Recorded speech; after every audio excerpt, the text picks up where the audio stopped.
मैंने उससे पूछा कि बेटा क्या बनना चाहती हो। उसने कहा कि अंकल मैं टीचर बनना चाहती हूँ। आरक्षण छिन गया, कैसा लगता है बेटा। सीने से लग गई, रोने लग गई कि हर रोज मेरी पापा की याद आती है। हर रोज जब मैं कमज़ोर होती हूँ तो लगता है कि काश मेरे पापा मेरे पास होते।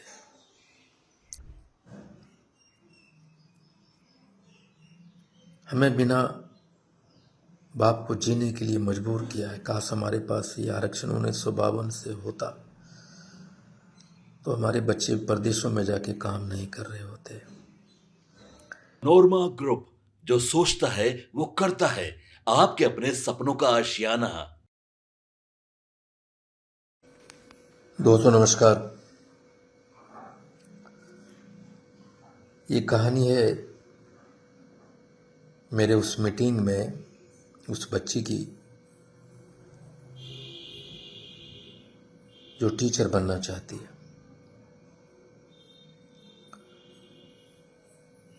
उसके उन आंसुओं की जो मुझसे सीने से चिपक के रोई। मैंने उससे पूछा कि बेटा क्या बनना चाहती हो। उसने कहा कि अंकल मैं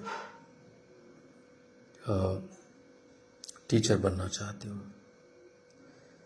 आरक्षण छिन गया, कैसा लगता है बेटा। बोले मेरे सपने, मेरे पापा के सपने के बीच में यह आरक्षण खड़ा हो गया अंकल। बहुत बुरा लगता है। कि तो मैंने बोला कि पापा क्या करते हैं और कहाँ रहते हैं। तो उन्होंने कहा कि पापा दिल्ली में रहते हैं, ठेला चलाते हैं। कैसा लगता है, पापा दूर रहते हैं।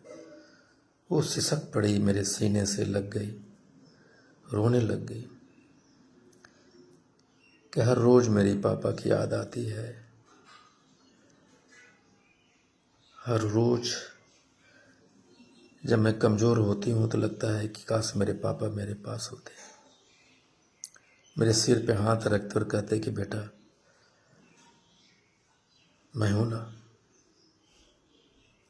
बहुत मिस करती हूँ। हर रोज़ पता नहीं उस बच्चे की तरह कितनी बच्चियाँ होगी जो हर रोज़ जिनका बाप दूसरे प्रदेशों में बरसों से रह रहे हैं, उनका बचपना छिन गया। वो सारी बचपन अपने बाप के बिना गुजारी है या गुजारा है।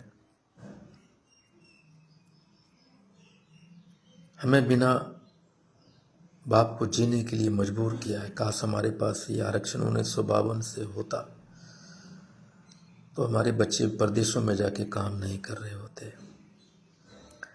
लेकिन उन्हीं परदेशियों से मैं कहना चाहता हूँ कि घर में तुम्हारी पत्नी, तुम्हारे बच्चे, तुम्हारे माँ बाप सब इंतज़ार कर रहे होते कि छठ कब आएगा, होली कब आएगा, दुर्गा पूजा कब आएगा, कि मेरा बेटा, मेरा पापा, मेरा पति घर आएगा। हर रोज़ आप भी लड़ रहे होते परदेशों में। मैं जानता हूँ एक बाप जो प्रदेश में है, राजमिस्त्री है, मार्बल मिस्त्री है, हर रोज़ अपने बेटी के मुस्कान को तरसता है, अपने बच्चे की मुस्कान को तरसता है। जब बीमार होता है तो पत्नी के उस स्पर्श से तरसता है जिससे एक स्पर्श से उसकी तबीयत ठीक हो सकती है। माँ के उस एक स्पर्श से तरसता है कि बेटा ठीक हो जाए, मैं तो चिंता नहीं कर। अपने मासूम बच्चे का आलिंगन के स्पर्श को तरसता है। हम 78 बरस से इन वेदना, इस दर्द से, इस अकेलेपन, ये दुराव से जूझ रहे हैं। बलिदान दे रहे हैं हर रोज। बेटियां अपने बाप के यादों से गुजर रही, रोज बलिदान दे रही है। उन सुनहरे पल के लिए तरसती है।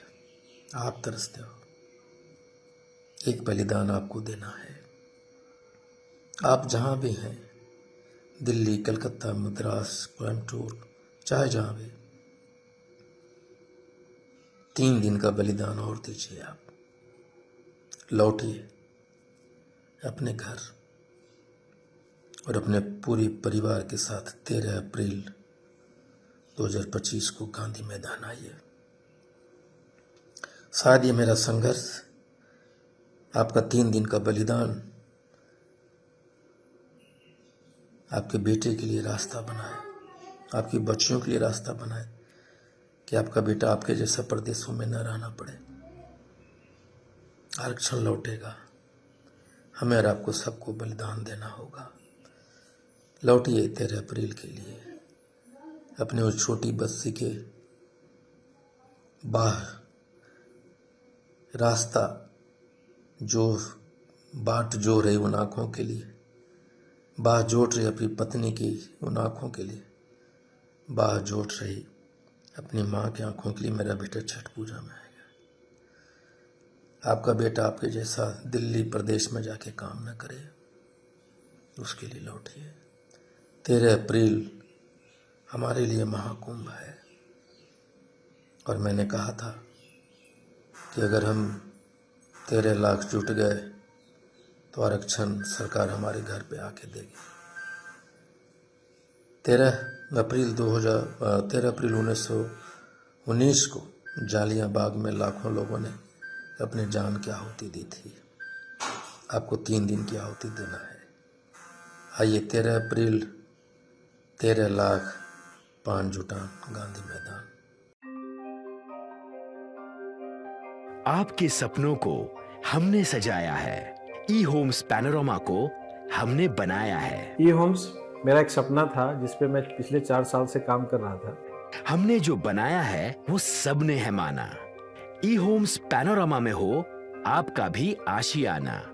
और फाइनली हमने 2021 में इस प्रोजेक्ट को लॉन्च किया। बहुत लोग अप्रिशिएट कर रहे हैं कि पूर्णिया जैसे शहर में, बिहार के, एक तो बिहार की बात करें उसमें भी पूर्णिया जैसे छोटे जगह में इस तरह का लाइफस्टाइल देना, ये सुन के हम लोगों को बहुत अच्छा लगता है। ई होम्स में हमने कुछ और भी किया है, जैसे हम जिस जगह में रह रहे हैं हमारे फैमिली सिक्योर हो, उनको सिक्योरिटी का ध्यान में रखा है। आपकी सुविधा और सुरक्षा आपके लिए खास है, ये आपका विश्वास है। इसमें आर्टिफिशियल इंटेलिजेंस का 7 लेयर सिक्योरिटी का हमने इस्तेमाल किया है। लस ग्रीन कैंपस को बनाया है। यदि हमारा बाउंड्री वाल है तो वो वर्टिकल गार्डन है। ये जितनी भी फैसिलिटी होता है एक इंटरनेशनल टाउनशिप में ई होम्स है, ये हम लोग विश्वास नहीं कर पा रहे हैं। जो भी हमारे मित्र दोस्त या जो भी हमारे बाहर के बाहर आते हैं तो हम लोगों को बहुत अच्छा सुनने को मिलता है और बहुत अच्छा क्रेडिट मिल रहा है। वो सारा हमने सिर्फ एक बिल्डिंग नहीं बनाया, हमने एक बहुत अच्छा लाइफस्टाइल दिया ई होम्स में, और मेरा एक सपना था जिसको मैं आज फुलफिल होते हुए देख पा रहा हूँ। ये आपका आवास है। ई होम्स पैनोरमा में अब आपका निवास है। E homes panorama, luxurious lifestyle redefined. Panorama group, जो सोचता है वो करता है। अगर ये वीडियो पसंद आई और वह बिहार के राजनीति और बिहारियत से सरोकार रखेनी तो सब्सक्राइब बटन दबा के चैनल के सब्सक्राइब कर ली। ओजे एगो घंटी बा, ओकरा बटन दबा देला से कुल सटीक और मारक खबर रुआ मुफ्त में मिल जाई। अगर रुआ पत्रकारिता के हमनी के नया प्रयोग में सहयोग कर चाहतानी तो ज्वाइन बटन दबा दी। पेटीएम नंबर नोट कर ली 9386816700।